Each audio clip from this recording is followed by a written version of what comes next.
Hi guys, this is Shankar Belana from RK academy Vizianagaram. మనం pure మ్యాథ్స్కి సంబంధించి మీకు కంప్లీట్గా అది ఎస్ఎస్జిడి కావచ్చు, సిజిఎల్ కావచ్చు, సిహెచ్ఎస్ఎల్ కావచ్చు, లేదంటే నెక్స్ట్ వచ్చే నోటిఫికేషన్ ఆర్పిఎఫ్కి సంబంధించి కావచ్చు, మీకు కంప్లీట్గా ప్యూర్ మ్యాథ్స్కి సంబంధించి ఎలా ఈజీగా మీరు చేయగలగాలో అన్ని విధాలుగా మీకు ఈజీ ట్రిక్స్తో నేను ప్యూర్ మ్యాథ్స్ అనేది మీకు అందించడం జరుగుతుంది. సో ఇక్కడ మనం కొన్ని క్వశ్చన్స్ చూద్దామంటే చూసుకున్నట్లయితే the ratio of the volumes of two cones is 3:4 అని. అంటే రెండు శంకువుల యొక్క ఘనపరిమాణాల మధ్య నిష్పత్తి ఇచ్చాడండి. రెండు శంకువుల యొక్క ఘనపరిమాణాల మధ్య నిష్పత్తి ఏంటంటే మనకి 3:4 అనేది ఇవ్వడం జరిగిందండి. And the ratio of the ready of their bases, ఆ రెండింటి యొక్క ఆధారాల యొక్క వ్యాసార్థాల మధ్య నిష్పత్తి ఏమో 3:2 ఇవ్వడం జరిగింది సార్. ఏంటి సార్? 3:2 ఇవ్వడం జరిగింది. అయితే find the ratio of there heights, అంటే వాటి యొక్క ఎత్తుల మధ్య నిష్పత్తి మనం కనుగొనాలంటే మరి మనకి ఫస్ట్ ఏమో రెండు కోన్ల యొక్క వాల్యూమ్స్ కి ఫార్ములా తెలియండి. వాల్యూమ్ కి ఫార్ములా ఏంటంటే 1/3 పై ఆర్ స్క్వేర్ హెచ్ అండి. పై ఆర్ స్క్వేర్ హెచ్ సార్. మరి ఇక్కడ 1/3 పై ఆర్ స్క్వేర్ కాస్త ఇక్కడ r1 స్క్వేర్ h1 స్క్వేర్ అనుకుందాం. దీన్నేమో r2 స్క్వేర్ h2 స్క్వేర్ అనుకుందాం. ఎందుకంటే రెండు కోన్సే కాబట్టి, సేమ్ వాల్యూమ్స్ కాబట్టి, సో ఫార్ములా అనేది సేమ్ కాబట్టి మనం ఈ విధంగా తీసుకోవడం జరిగింది. మరి ఇక్కడ మీరు అబ్జర్వ్ చేస్తే రెండు కాన్స్టెంట్స్ ఉన్నాయి కాబట్టి ఈ రెండు క్యాన్సిల్ అయిపోతాయి. ఈ రెండు కూడా క్యాన్సిల్ అయిపోతాయి. ఫైనల్ ఇక్కడ మనకి బేసిస్ యొక్క ఆధారాల యొక్క వ్యాసార్థాల నిష్పత్తి ఇవ్వడం జరిగింది. ఏంటి సార్ అంటే 3:2. సో ఇది ఏమవుతుందంటే యాక్చువల్గా 3/4కి ఈక్వల్ చేయాలి. మనం ఇచ్చిన లెక్క ప్రకారం మనం దేనికి ఈక్వల్ చేస్తాం సార్ అంటే 3/4కి మనం ఈక్వల్ చేయాలి. మరి మనం రేడియస్ ఇక్కడ సబ్స్టిట్యూట్ చేస్తే ఇది ఏమవుతుందంటే 3 స్క్వేర్ అవుతుంది సార్ ఇంటూ h1 అండి. అలాగే ఇదేమో 2 స్క్వేర్ ఇంటూ h2 అవుతుంది సార్, ఈక్వల్స్ టు 3/4. జస్ట్ నేను వాల్యూస్ ని ప్రతిక్షేపించానమ్మా. సో ఇలా చూసుకున్నట్లయితే మనకి ఈ 2 స్క్వేర్ కి ఈ 4 కి క్యాన్సిల్ అవుతుంది. అలాగే ఒక 3కి క్యాన్సిల్ అయితే h1/h2 ఈక్వల్స్ ఏమొచ్చింది సార్ అంటే మనకి h1/h2 ఈక్వల్స్ ఏమొచ్చింది సార్ అంటే మనకి h1/h2 ఈక్వల్స్ టు ఏమొచ్చిందంటే ఇక్కడ ఏం మిగిలింది సార్ మనకి 1 అండి. ఇక్కడ ఏం మిగిలింది 3 కాబట్టి 1/3 అనేది మన రేషియో అవుతుంది. 1/3 అనేది మన యొక్క రేషియో అవుతుంది సార్. అర్థమైందమ్మా? సో నెక్స్ట్ సమ్ చూసుకున్నట్లయితే ఏ cone and cylinder have their heights in the ratio of 7:5. ఇక్కడ మనకి కోన్ అలాగే సిలిండర్ రెండు 3D ఆబ్జెక్ట్స్ అనేవి ఇవ్వడం జరిగింది. ఒకటి కోను, రెండు cylinder. Have their heights in the ratio of 7:5. ఒక శంకువు ఒక సిలిండర్ యొక్క ఎత్తుల మధ్య నిష్పత్తి 7:5 ఇచ్చాడండి. ఇక్కడ కోన్ యొక్క మరియు సిలిండర్ యొక్క హైట్స్ ఎలా ఉన్నాయంటే దీన్ని h1 అనుకుంటే ఇదేమో 7, అలాగే దీని యొక్క హైట్ ఏమో h2 అనుకుంటే దీన్నేమో 5గా తీసుకున్నాను. And the రేడియా of their bases in the ratio. మరి ఇక్కడ దీన్ని h1 ఎలాగో తీసుకున్నాం కాబట్టి దీన్ని r1 అనుకుందాం అండి. ఇదేమో 5 అవుతుంది, ఇదేమో r2 ఈక్వల్స్ టు ఎంత అవుతుందంటే 4 అవుతుంది సార్. అయితే then find the ratio of their volumes అన్నాడు. మరి వాల్యూమ్ కు ఫార్మ్ ఏంటంటే కోన్ యొక్క వాల్యూమ్ ఫార్మ్ ఏంటి సార్ మనకి 1/3 పై ఆర్ స్క్వేర్ హెచ్ సార్. మరి సిలిండర్ కి ఫార్మ్ ఏంటంటే పై ఆర్ స్క్వేర్ హెచ్ సార్. ఏంటంటే పై ఆర్ స్క్వేర్ హెచ్. మరి ఈ వాల్యూస్ ని మనం సబ్స్టిట్యూట్ చేయండి ఒకసారి. చేస్తే దీన్ని ఈ విధంగా రాయొచ్చమ్మా. 1/3 ఇంటూ పైకి క్యాన్సిల్ చేయొచ్చా మనం. సో కాన్స్టెంట్ వాల్యూ రెండు దిక్కులా కూడా క్యాన్సిల్ చేసినట్లయితే ఇక్కడ ఆర్ స్క్వేర్ అంటే ఎంత వచ్చింది సార్ 5 × 5. అలాగే హెచ్ ఏమో ఏంటి సార్ ఇక్కడ 7 అండి. అలాగే ఇక్కడ కిందన ఉన్నటువంటి సిలిండర్ యొక్క వాల్యూస్ మనం సబ్స్టిట్యూట్ చేసినట్లయితే ఆర్ స్క్వేర్ అంటే 4 ఇంటూ హెచ్ అంటే 5 అండి. సో ఏమొచ్చింది ఒకసారి చూడండి. సో 5కి క్యాన్సిల్ అయిపోతుంది సార్. సారీ ఇక్కడ ఆర్ స్క్వేర్ అంటే మనం 16 తీసుకుని మరో 4 తీసుకున్నాం. ఓకేనా? చేసినట్లయితే పైన ఏమో 5 7 35, ఇక్కడేమో 3 16 48 అండి. అంటే రేషియో ఇక్కడ ఏం మిగిలిందంటే మనకి వాల్యూమ్స్ మధ్య రేషియో అనేది ఏమొచ్చింది సార్ అంటే మనకి 35/48. 35/48 అంటే ఆప్షన్ ఏగా మనం ఆన్సర్ సెలెక్ట్ చేస్తాం. నెక్స్ట్ మూడవ సమ్ చూసుకున్నట్లయితే the radii of cylinder and cone are equal అంటే ఇక్కడ సిలిండర్ అలాగే కోన్ యొక్క ఏమి ఇచ్చాడు సార్ మనకి సిలిండర్ మరియు కోన్ యొక్క వ్యాసార్థాలు ఇచ్చాడండి. ఇది R1 ఇదేమో R2 తీసుకుంటే ఇలా ఎందుకు సార్ రెండు కూడా ఆర్లే తీసుకుంది ఎందుకంటే ఈక్వల్ అని చెప్పాడు కాబట్టి మనం ఏం చేద్దామంటే ఆర్గా తీసుకుందాం సార్. అలాగే మనకి ఇంకా హైట్స్ కూడా ఈక్వల్ అని చెప్పాడు సార్. ఇక్కడేమో హెచ్ తీసుకుందాం, ఇక్కడ కూడా హెచ్నే తీసుకుందాం. అయితే the curved surface area of the cone to that of cylinder.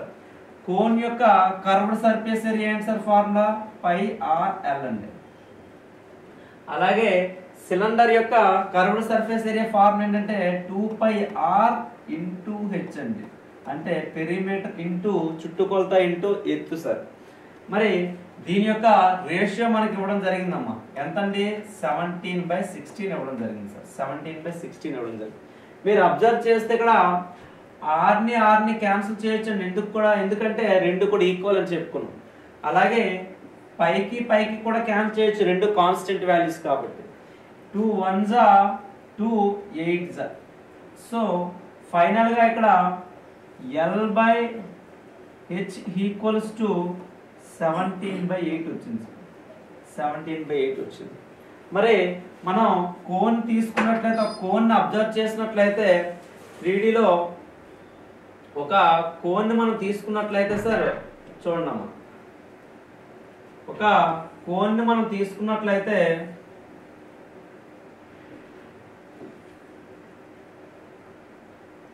చూడండి సార్, ఈ కోన్ లో దీన్నేమో రేడియస్ అంటాం సార్. దీన్ని ఏమంటామండి రేడియస్. ఇదేమో స్లాంట్ హైట్ L చెప్తాం. ఇదేమో మనకి ఏమవుతుంది సార్ అంటే ఇదేమవుతుందంటే ఇది హెచ్ అవుతుందండి హైట్. మరి హైట్ ఏమో 8 సార్. ఇది 8, ఇదేమో 17. అయితే ఇది ఎంత అవుతుంది సార్ మనకి? ఇదేమో 17 అండి, ఇది 8 అంట. ఇది ఎంత అవుతుంది సార్ అంటే ఇక్కడ 15 తీసుకోవచ్చా నేను? మీకు ఆల్రెడీ ట్రిప్లెట్స్ లో చెప్పడం జరిగింది. ఆ కాన్సెప్ట్ కూడా మీకు ఫ్రీగానే యూట్యూబ్ లో అప్లోడ్ చేస్తాను సార్. కంప్లీట్ గా మీకు 3D 2D జామెట్రీ సంబంధించి అన్ని కూడా సమ్స్ మీకు ఫ్రీగా చెప్పడం జరుగుతుంది. ఓకేనా? చూడండి 15 అవుతుందండి. 5 5 25, 4 4 64, 4 5 9. ఇక్కడేమో 17 289. అక్కడ కూడా యూనిట్ డిజిట్ 289. సో 9 కాబట్టి ఇక్కడ 9 వస్తుంది. 15 225 కాబట్టి ఇక్కడ యూనిట్ డిజిట్ 5 అండి. 8 8 64 కాబట్టి ఇక్కడ యూనిట్ డిజిట్ అనేది 4 అండి. 4 + 5 9. ఈ విధంగా మీకు గుర్తుండాలి. అలాగే ట్రిప్లెట్ కాన్సెప్ట్ లో ఎప్పుడు కూడా ఒకనా మీకు కొన్ని రూల్స్ అనేది చెప్పడం జరిగింది, గోల్డెన్ రూల్స్. ఎలా అంటే 17 15 కలిపితే 32 అవుతుందండి. 17 15 కలిపితే 32, 32 × 2 64, 8 యొక్క స్క్వేర్ అండి. ఓకేనా? చెప్తానమ్మది. అది కూడా ఆ కాన్సెప్ట్ కూడా త్వరలో మీకు అప్లోడ్ చేయడం జరుగుతుంది. ఓకేనా? సో ఆ విధంగా చూసుకుంటే రేడియస్ ఎంత వచ్చింది సార్? 15 వచ్చింది. మరి ఏం కావాలి? దాన్ని find the ratio of the radius to the height. 15:8 అండి. మన ఆన్సర్ ఏంటి సార్? 15:8. రేడియస్ టు హైట్ అన్నాడు కాబట్టి 15:8 అనేది అవుతుంది. ఓకేనా? నెక్స్ట్ సమ్ చూడండి. ఈ cylinder is inscribed in a sphere అండి. ఒక సిలిండర్ అనేది స్పీర్ లో ఇన్స్క్రైబ్ చేయడం జరిగింది. ఓకేనండి? ఒక సిలిండర్ అనేది ఇలా ఉందనుకున్నాను, స్పీర్ లో ఇన్స్క్రైబ్ చేయడం జరిగింది. ఓకేనా? ఇక్కడ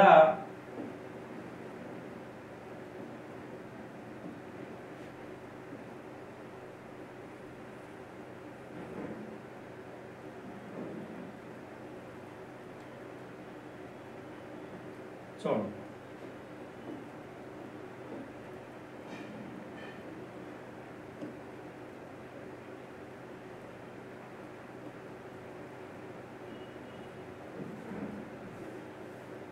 ఓకే సార్.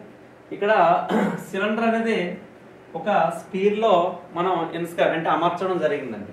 ఎలా తీసుకుందాం అంటే ఫర్ ఎగ్జాంపుల్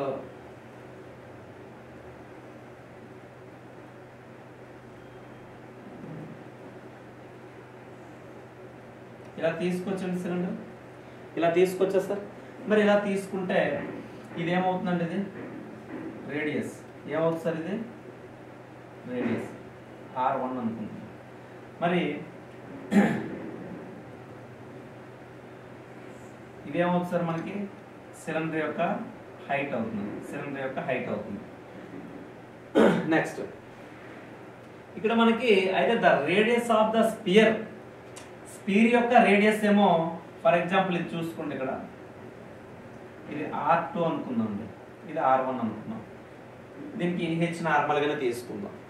మరి స్పియర్ యొక్క రేడియస్ అనేది height of the cylinder, cylinder యొక్క హైట్ అంటే H కి ఎన్ని టైమ్స్ ఉంది సార్, 5/6 టైమ్స్ అన్నట్టు. అంటే అర్థం ఏంటంటే R2 equals to 5/6 into H, ఇది కదండి మనకి ఇచ్చిన డేటా ప్రకారం. బట్ మరి డైరెక్ట్ గా మనం ఏం రాస్తాం అంటే R2 ప్లేస్ లో 5 అని, R2 ప్లేస్ లో 5 గాను, అలాగే H ప్లేస్ లో 6 గాను తీసుకుంటాం. ఓకే, H ప్లేస్ లో 6 గాను తీసుకుంటాం. తీసుకుంటే మొత్తం ఎంత అయింది సార్ మనకంటే 6 కాబట్టి, టోటల్ అనేది 6 కాబట్టి ఇది ఎంత అవుతుందంటే ఇది ఓన్లీ ఈ పార్ట్ అనేది 3 అవుతుంది, ఇది కూడా 3 అవుతుంది. Okay sir. మరి R2 ఏమో 5 అంటున్నాడండి. R2 5 అంటే దీన్ని నేను 5 గా తీసుకోవచ్చా? మధ్య బిందువు నుంచి వృత్త పరిధి పైకి లేదా స్పియర్ యొక్క సర్ఫేస్ పైకి గీసినటువంటి డిస్టెన్స్ రేడియస్ అవుతుంది కాబట్టి మరి ఇది 5 అయితే ఇది కూడా 5 అవుతుంది కదా సార్. సో దీన్నే 5 గా తీసుకున్నాం, అప్పుడు ఇది కూడా 5 అవుతుంది. మరి ఇది 3, 5 వస్తే ఇక్కడ ఏమొస్తుంది సార్, 4 వస్తుంది. ట్రిప్లెట్స్ యొక్క లంబకోణ త్రిభుజం యొక్క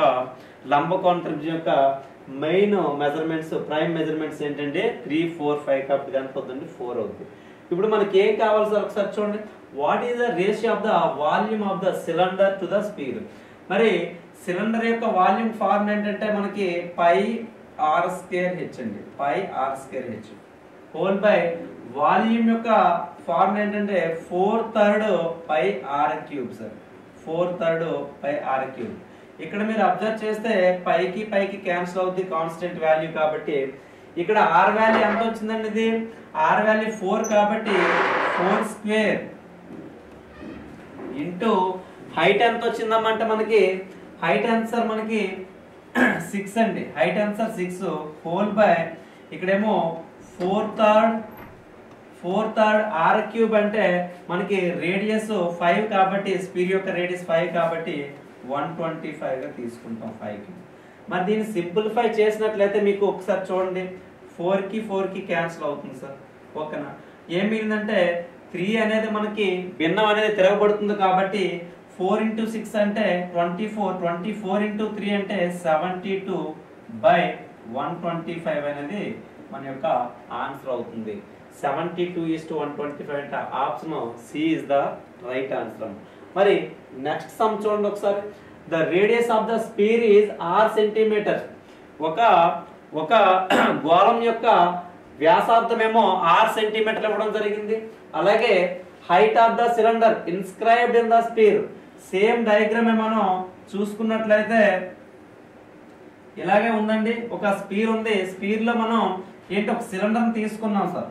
స్పియర్ లో ఏంటి సార్ మనం తీసుకున్నాం అంటే సిలిండర్ తీసుకున్నాం అండి. చూడండి ఒకసారి.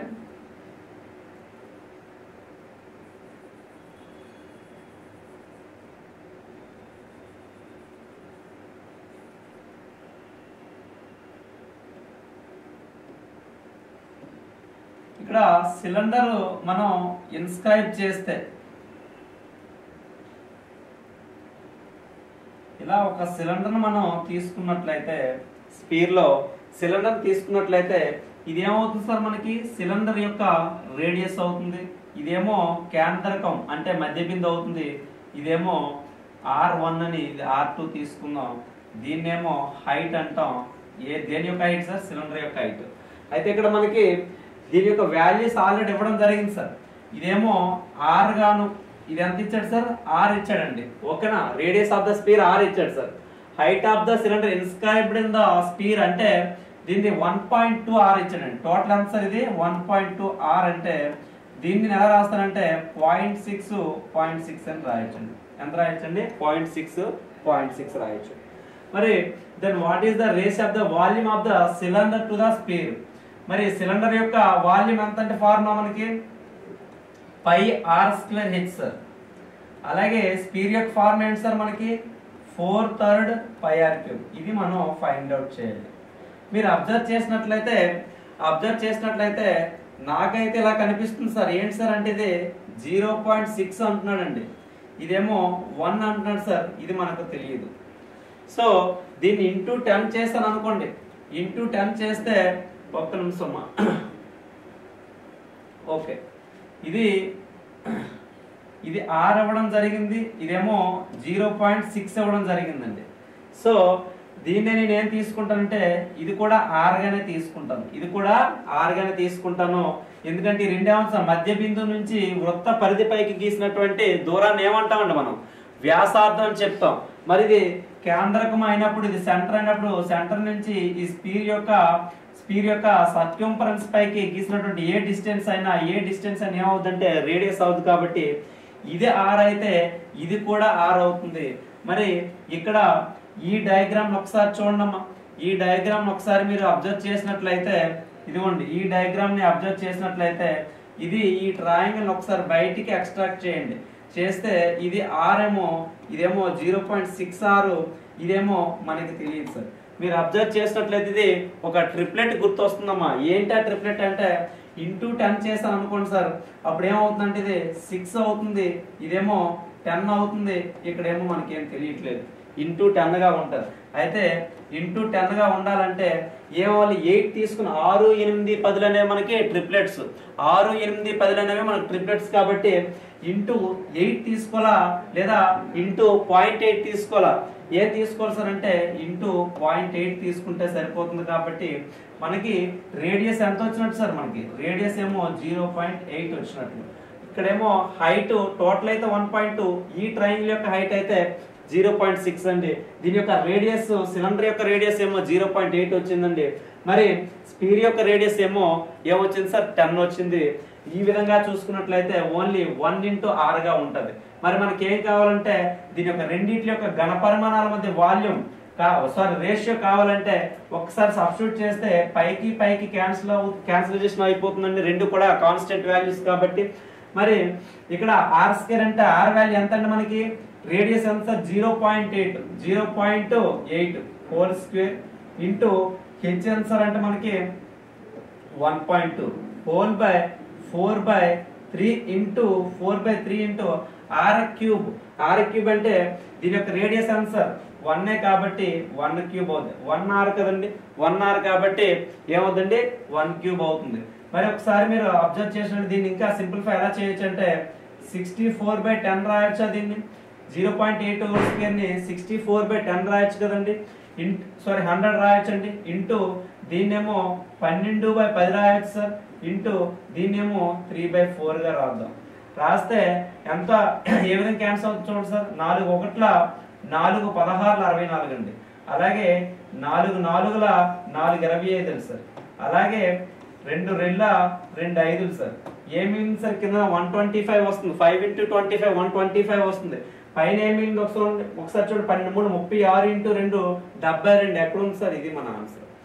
ఓకే గాయస్, మీకు డైలీ ఈ విధంగా మీకు ప్యూర్ మ్యాథ్స్ గురించి కంప్లీట్ గా మీకు డైలీ ఒక 5 to 10 క్వశ్చన్స్ అన్ని ఇవ్వడం జరుగుతుంది. అలాగే మంచి మంచి కాన్సెప్ట్లు కూడా మీకు యూట్యూబ్లో మీకు అందుబాటులో ఉంటాయండి. సో మన ఛానల్ని సబ్స్క్రైబ్ చేసుకోండి. అలాగే మీ ఫ్రెండ్స్ కూడా కొంచెం షేర్ చేయండి అమ్మా. Thank you guys, all the best.